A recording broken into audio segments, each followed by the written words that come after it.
Praise lot. ఈరోజు దేవుని వాగ్దానము. తేదీ డిసెంబర్ 26, 2025. అపోస్తులైన పౌలు తెస్సలోనికయులకు రాసిన మొదటి పత్రిక 4వ అధ్యాయం 17వ వచనము. ఆ మీదట సజీవులమై నిలిచియుండు మనము వారితో కూడా ఏకముగా ప్రభువుని ఎదుర్కొనుటకు ఆకాశ మండలమునకు మేఘముల మీద కొనిపోబడదుము.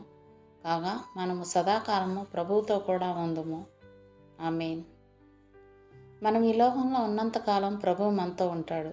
మనం పరలోకానికి పిలువబడిన తర్వాత మనం ప్రభువుతో ఉంటాం. ప్రభువు పరిశుద్ధుడు ఎప్పుడూ కలిసే ఉంటారు. వారి మధ్య ఎడబాటు అనేది ఎప్పుడూ ఉండదు. వారిద్దరూ ఒక్కటే, ఎప్పటికీ ఒక్కటిగానే ఉంటారు. తన ప్రజలు తనతో లేకుండా యేసు ఒక్కడే ఉండలేడు. అలా ఉంటే శరీరం లేకుండా ఒక తల మాత్రమే ఉన్నట్టుంటుంది కదా.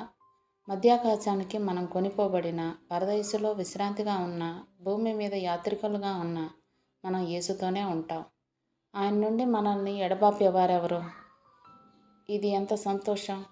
ప్రభుతో ఉండడం అనేది మనకు కలిగిన ఉన్నతమైన ఘనత, విశ్రాంతి, ఆదరణ, సంతోషం.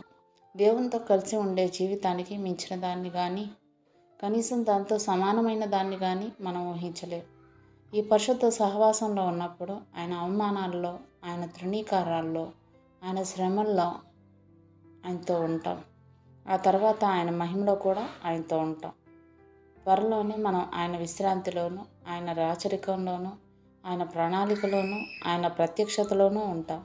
ఆయన ఎలా జయిస్తే మనం కూడా అలాగే జయిస్తాం. దేవుడిచ్చిన ఈ వాగ్దానాన్ని స్వతంత్రించుకొని ఆయనకి కృతజ్ఞతాస్తుతులు చెల్లించుకుందాం. అట్టి కృప, ధన్యత దేవుడు మనకు అనుగ్రహించునుగాక. ఆమేన్. దేవుడు తన పరిశుద్ధ వాక్యం మనం వినికేడియందు దీవించునుగాక. ఆమేన్.